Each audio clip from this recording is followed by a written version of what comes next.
The dream is elusive. It keeps expanding. 1955, it was to end laws that relegated blacks to the back of the bus, and it was to make that a permanent law that applied everywhere. We won that dream. From that time to 1964, the dream was to allow us to use any public facility, hotel, motel, park, or library. The day he gave the speech in Washington, black soldiers didn't have the same rights as Nazi POWs on the military bases of our country. The day he gave the speech in Washington, from Texas across to Florida up to Maryland, we couldn't use a single public toilet by race. We could not take pictures along the state capitals. Our money was counterfeited. We could not buy ice cream at Howard Johnson's, or couldn't rent a room at Holiday Inn. Couldn't vote. And so we fought, and by 1960, we won that battle. So we achieved that measure of the dream. With December 1965, blacks couldn't vote in the South. In many parts of the South, white women couldn't serve on juries. Farmers who couldn't pay poll taxes couldn't vote. We won that. And so my point is the dream. So where are we with the dream today? Well, today we have the most massive shift of wealth from the poor to the rich in the history of our country. The poorest and working class Americans bailed out the bankers. And we did not restructure them, we refortified them. And we gave them all that money, literally trillions in securities, without linking it to reinvestment of the modified home loans, or church loans, or student loans, as the case may be. And while we have put these huge amounts of trust, blind trust in the bankers, bank stock is rising, insurance stock is rising, pharmaceutical stock rising, hospital stock rising, but unemployment is rising, and poverty is rising. And we're expanding now with 2 war fronts in Iraq and Afghanistan. And so to that extent, the dream is facing yet another challenge. That is to restructure our economy bottom up and not top down. There's some talk about forcing the banks to pay the money that was given to them back to Washington. That wouldn't help us very much. If the money comes back to Washington and does not come to our communities, then it does not help us because we didn't have it on the first go round, we won't have it on the second go round. So the struggle to make America better is a struggle of tensions, because there's always a to and fro, there are always counter forces, so the dream is not a static place. We keep fighting to make the nation more humane, more inclusive, and more sensitive. I'm astonished at how people can stand up on the floor of the Congress with private wealth and government insurance and argue against comprehensive health insurance.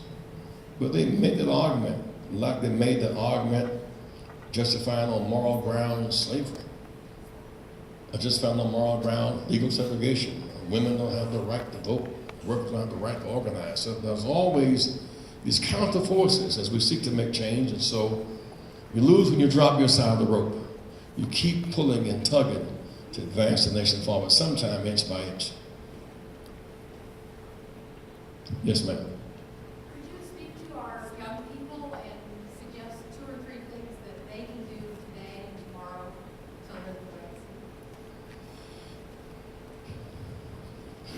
One of the first lessons is that no matter what your situation is, you've never earned the right to do less than your best. No one ever earns the right to do less than their best. Your best may not be my best. My best may not be your best. But everybody has a best. And when you do your best, good things tend to come your way. The second issue is that we should not self-destruct. And that's what happens when we incline ourselves towards some anesthesia, some drug, attempt to cover up our pain. In some sense, that is the challenge of this young generation to avoid the temptation of drugs and liquor to anesthetize their brains. We should not self-destruct.